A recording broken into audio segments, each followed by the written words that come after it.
All right, guys, welcome back to Urge. Jameson and Alex here, coming at you with the newest, not really the next, because we've gone through all of these official subclasses at this point. Right. So, the next video in the subclass series, which is a re-review of the Beastmaster Ranger with the changes from Tasha's Cauldron of Everything. So, Right.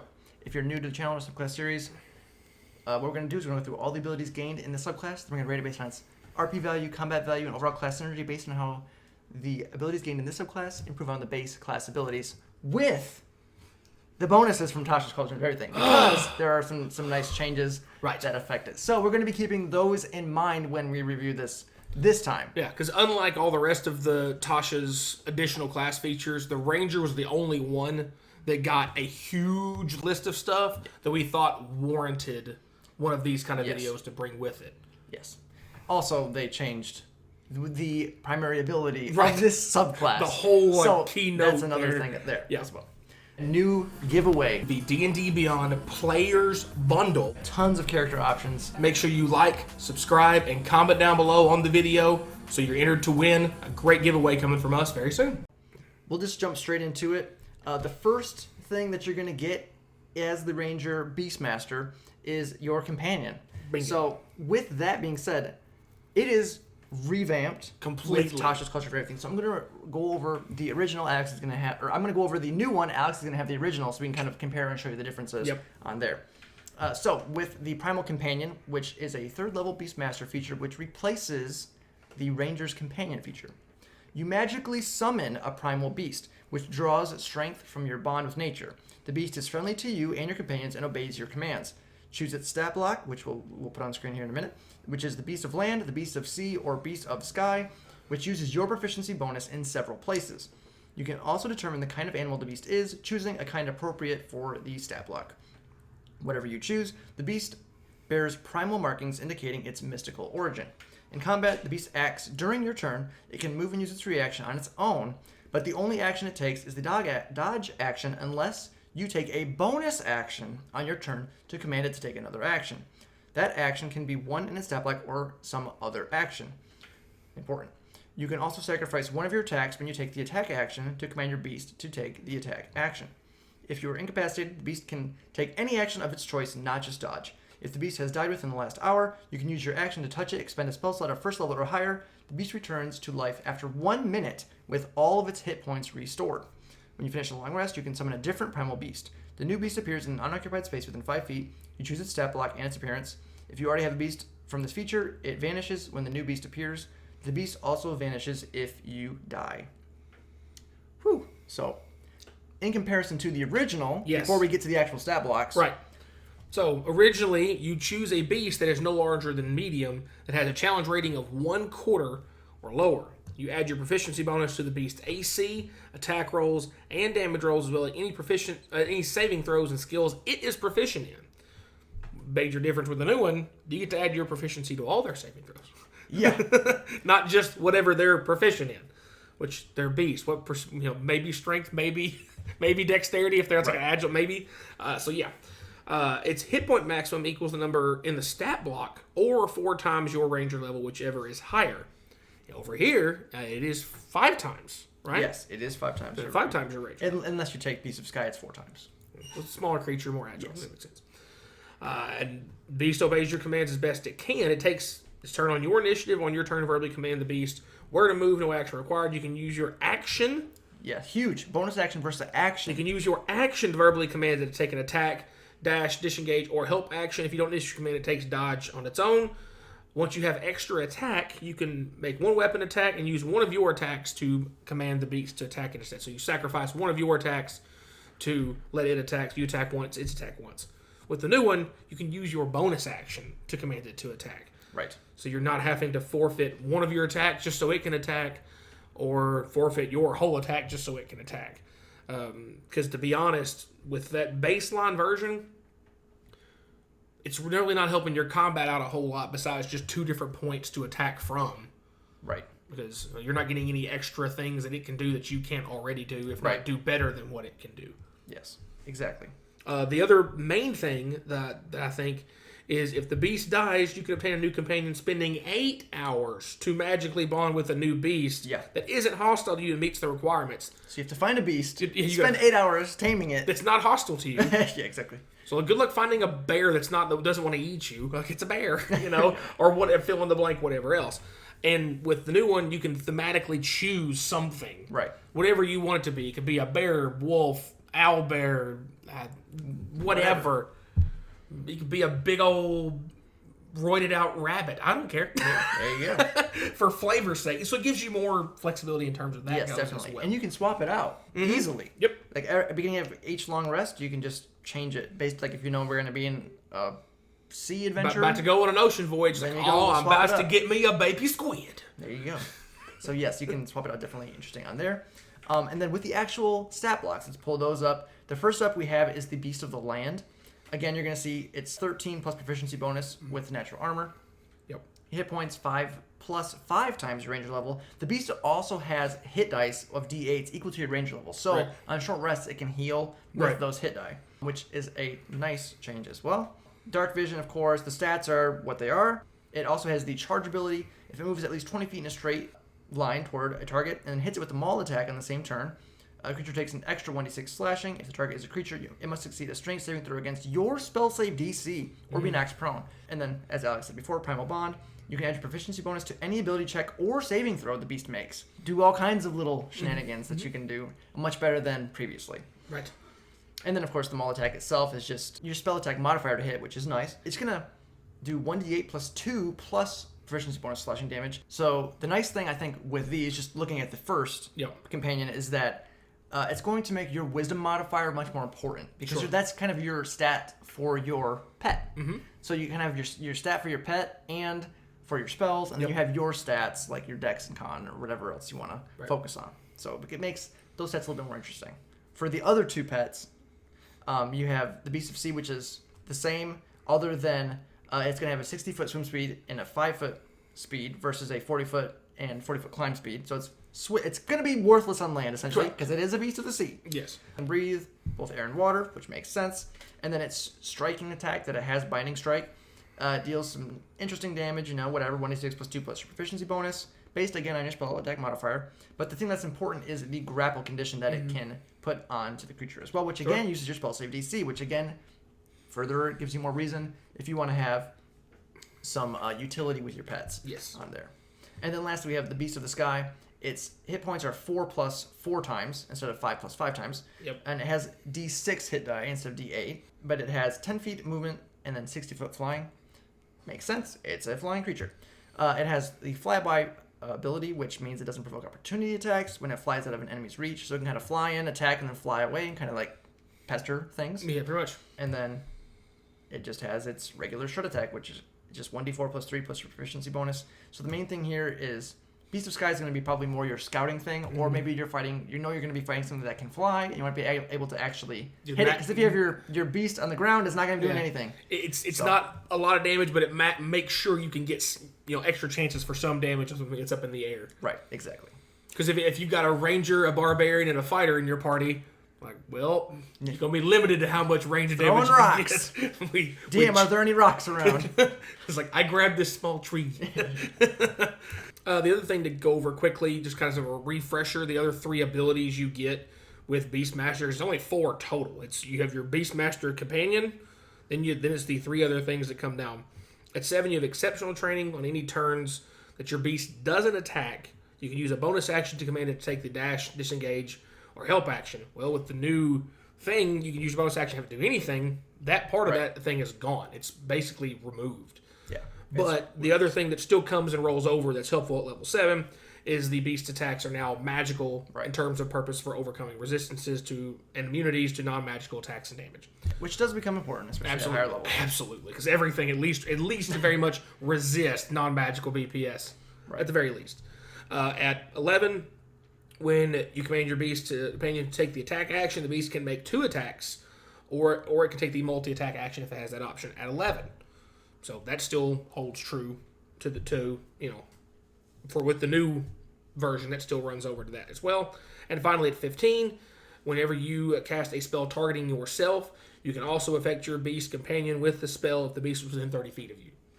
So, I mean, obvious things like if you heal yourself with a Cure Wounds, get to heal your buddy as well. There are lots of gray areas we will not delve into there. We will let you and your DM decide some of the other buff spells that you can cast on yourself as a ranger that whether your beast would get access to it or not. We'll just leave it at discuss with your DM what classifies as a natural weapon and if that counts as an actual weapon. There's kind of some conflicting things that we found when looking into that. So depending on how your DM interprets, like things like elemental weapon, things like that could affect you and your pet, depending on how they interpret the natural weapons of the creature. So depending on that, could be extra bonuses for you. Enhanceability would totally work though in RP. I'm stealthy, and the big bear's quiet too. Yeah, give it to him. So guys, those are all the abilities and changes on the Beastmaster. We have to score this video. I was like, I thought we got through this series already. If you want to see the in-depth overview of the Tasha's changes to the optional class features, we'll put a link to the video for that one so you can get more in-depth for the changes. But essentially, you're going to be replacing your level 1 abilities with some new options, getting rid of Natural Explorer and your favored enemy, should you so choose. To do so, you're going to be gaining some extra spells to be able to choose from. You're going to be gaining additional fighting style options. You're going to be gaining a couple spells that are cast once a day without expending a spell slot that are mostly RP. More exploratory things, extra languages and expertise, climbing and swimming speed, plus some extra base movement in general.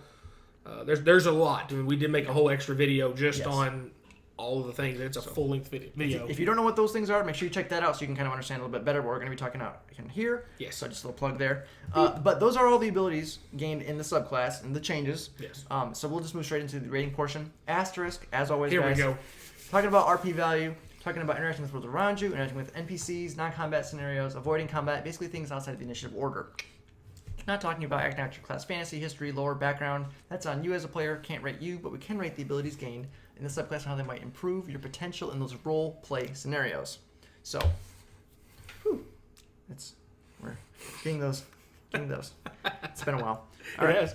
So, all that being said, looking at the role play, we'll do a comparison to what we originally gave and then what we re-gave it. So originally with the Beastmaster, we gave it a 4. Yes. So that was mostly because you could use your pet to do things like help and things like that, and RP in different circumstances where maybe you're having your pet kind of sneak around and do some scouting potentially for you, and you can speak with animals, things like that. That could be done with having another body in combat or outside of combat. Yeah, because normally you can cast speak with animals as a ranger anyway, but you wouldn't have a friendly pet on your side that you can like specifically like, all right, go do this, go check it out, let us know exactly what's happening. Exactly. So there were some unique things that you could do with the Beastmaster, just having another kind of creature. It's kind of like having a familiar all the time. Sure. So, but you're not a wizard, so there's that. But with the new changes, the Beast is better. Yes. But different. Most of the changes are done in combat, not in the RP side of things. Sure. But there are some niche things that can be done, especially with your spells that can be cast once a day for free, essentially. So before it was a 4, where it was like a 3.75 rounded up to a 4. Yeah. This time we're going to give it a 4 again. Yes. But it's more like a 4.25 rounded down. Right. It's a more confident 4. Yes, more confident 4. Definitely interesting, but there's not really a whole lot of RP changes outside of maybe those free spells that you get. Right. So, the combat side is where numbers start to change a little bit, and the primary reason is specifically because early on you're allowed to use your bonus action to have your pet attack, as opposed to having to spend your entire action for it to attack, or later at level 7, being able to use one of your attacks so it can attack. So you basically split your extra attack with your pet.